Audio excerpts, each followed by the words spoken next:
If you'll notice, they're all there chowing down on the Mickey D's. That is the most powerful assemblage of junk food since the Yalta Conference party sub. This weekend, Trump loaded all of his buddies onto his private plane, looking like a Jeffrey Epstein tribute band. Trump's jet feast is making headlines, but not for the reasons you'd think. The orange turd was caught chowing down on a greasy McDonald's feast, complete with Big Macs, fries, and a Fanta. Meanwhile, his rival RFK Jr. is preaching about poison on planes. It's a fast food face-off that'll make you wonder, can you run a country on ketchup and special sauce? Picture Trump's private jet. It's like a flying McDonald's, but with more gold trim and fewer salads. Our former president and his buddies are up there at 30,000 feet, chowing down on Big Macs like there's no tomorrow. It's a far cry from how other presidents traveled and ate. Remember Obama with his fancy kale chips?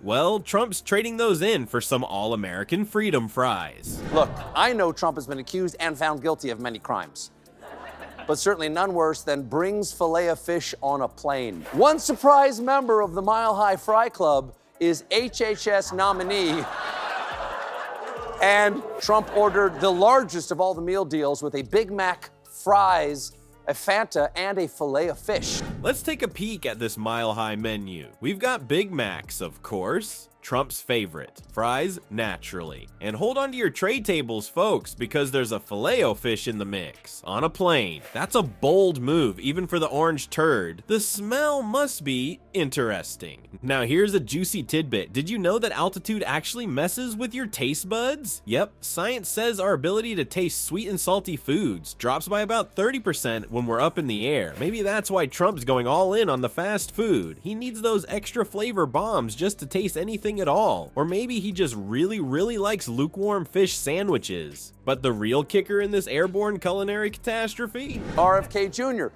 For Bobby Jr., this is a not-so-happy meal because just last week on a podcast, he said this about Trump's eating habits. It's not, campaign food is always bad, but the food that goes onto that airplane is like just poison. The stuff that he eats is really like bad.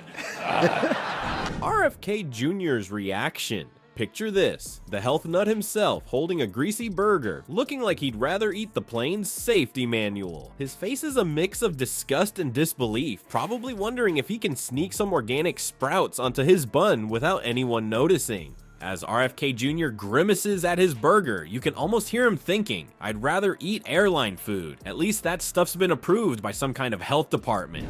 You can tell it's McDonald's because that is a grimace. Ba-da-ba-ba-da. Let's take another look at RFK Jr.'s face holding his burger. There you go. Meanwhile, Trump's over there, happily munching away, probably getting special sauce on his tie. But wait, folks, there's more to this meal than meets the eye or assaults the nose. This fast food feast isn't just about satisfying Trump's cravings. Oh no, it's a whole political menu he's serving up. And let me tell you, the next course is even spicier than a McChicken sandwich left out in the sun. If you think Trump's fast food choices are questionable, just wait till you hear about his recipe for justice. Trump has made, he's made 12 cabinet-level appointments in the 12 days since the election. The president-elect was taking a brief break from feverishly appointing his new cabinet. In fact, Trump has set a modern record for how fast he's staffing the government. Trump reportedly swipes through potential cabinet picks on giant screens in what some are calling White House Tinder. He's whipping up a political storm that's leaving both Democrats and Republicans feeling queasy. And trust me, it's not just the airplane food making them green. One nominee they swiped far right on is former Florida Representative Matt Gaetz. But as the new Attorney General, Gaetz swears he will find all the drugs if he has to sniff them out himself. At the time that he was appointed, Gaetz was under investigation by the House Ethics Committee because he allegedly accepted improper gifts and used illegal drugs. Turns out Trump's not just serving up burgers, he's dishing out some spicy political appointments too. His latest menu item? Matt Gaetz for Attorney General, because nothing says law and order like picking a guy who's been under investigation himself. Matt Gaetz, also known as the Caucasian Diddy, is in the hot seat right now. At least 2 women have testified. Trump has reportedly been working the phones to put the squeeze on senators to strong-arm them into confirming Matt Gaetz for Attorney General. The disturbing bombshell accusation is that Gaetz had sex with a 17-year-old girl. So maybe not top law enforcement material. It's like hiring a fox to guard the henhouse. If the fox had a really bad haircut and a history of sketchy behavior, the reactions from both sides of the political assail have been, let's just say, less than enthusiastic. Even Republicans are choking on this one. Senator Lisa Murkowski summed it up perfectly when she said, "I don't think this is a serious nomination for the Attorney General. This one was not on my bingo card. You and me both, Lisa. You and me both." As soon as he was nominated for AG, Gaetz resigned from Congress. That Gaetz has been accused of participating in up to 10 drug-fueled orgies. That the Ethics Committee report would never become public, but we already know some of the testimony in it.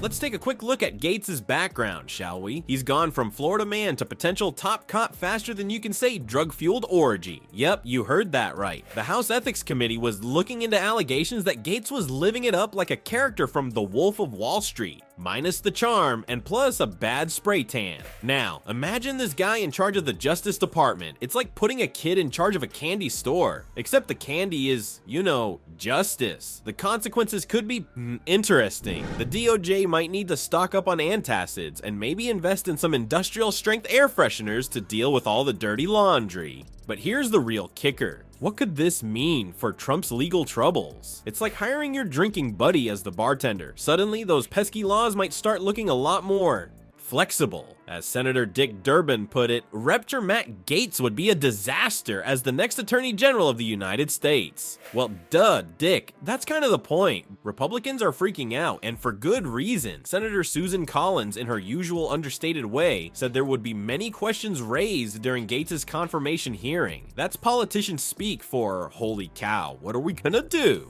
But hey, let's not forget there's more than one cook in Trump's kitchen. This is just the appetizer in what's shaping up to be a full course meal of political chaos. Stay tuned, folks. The menu in Trump's America is always changing, and the next dish might be even harder to swallow. So there you have it, folks. Trump's cooking up a cabinet that can handle his McDonald's diet. It's like he's picking his team based on who can eat the most Big Macs without keeling over. Maybe that's why he chose Gaetz. The guy's probably got a stomach of steel after all those alleged wild parties. Remember, in politics, you are what you eat, and right now it's looking pretty greasy. Trump's America is like a giant fast food joint where the special of the day is always changing. One day it's a nothing burger with a side of lies. The next it's a McFlurry of chaos. So keep your eyes peeled and your antacids handy, because in this political drive-thru, you never know what's gonna come out of the window next. It could be another helping of Gaetz' shenanigans or a supersized portion of Trump's tantrums. Either way, it's bound to give you indigestion.